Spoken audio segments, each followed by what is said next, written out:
South Africa is once again back at the center of the Phala Phala storm.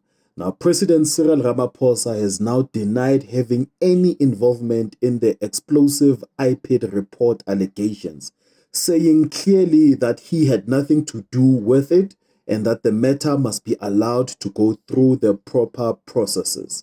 My name is Alokwan, and this is the news that matter the most. So the IPID report does not focus on the theft itself alone, but on how police members handled the 2020 burglary at Ramaphosa's Phala Phala farm near Bilabela in Limpopo. Now, according to the report, the incident involved the theft of foreign currency, and the watchdogs says the senior SAPS members attached to the President's Protection Unit committed serious misconduct in the way they handled the matter.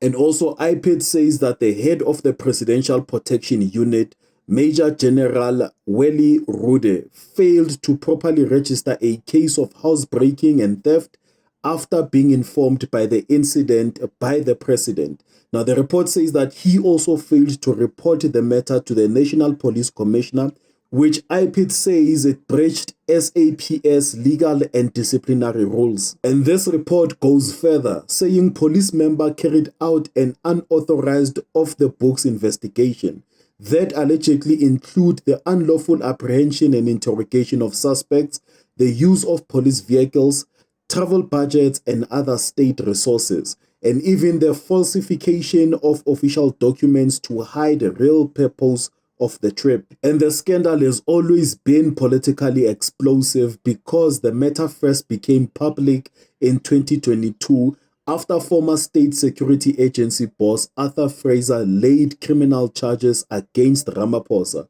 accusing him of concealing the theft and of other wrongdoings related to the handling of the suspects.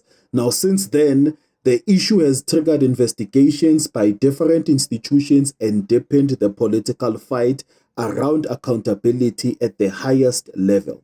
And when asked about the report on Friday, Ramaphosa did not engage the substance of the allegations. Instead, he distanced himself from the process and said the report was something the public had already read, repeating that he had nothing to do with it and that the institutions must be allowed to do their work. And the report has immediately reignited pressure on Ramaphosa.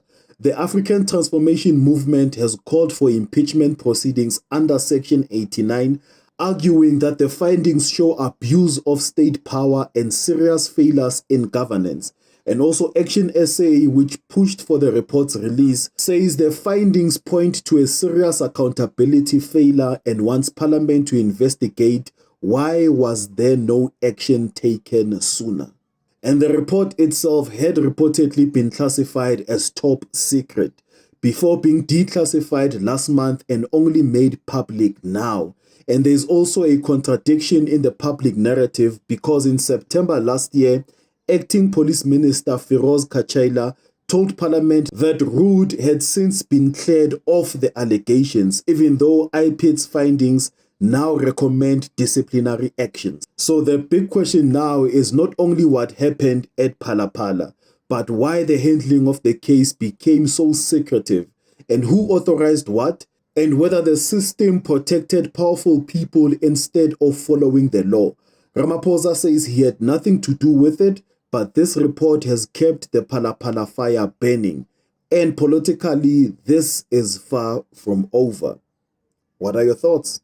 This video is sponsored by #CanYouHelp, partnering with Alokwan Reacts and helping me celebrate a major milestone of 3 million views in 31 days.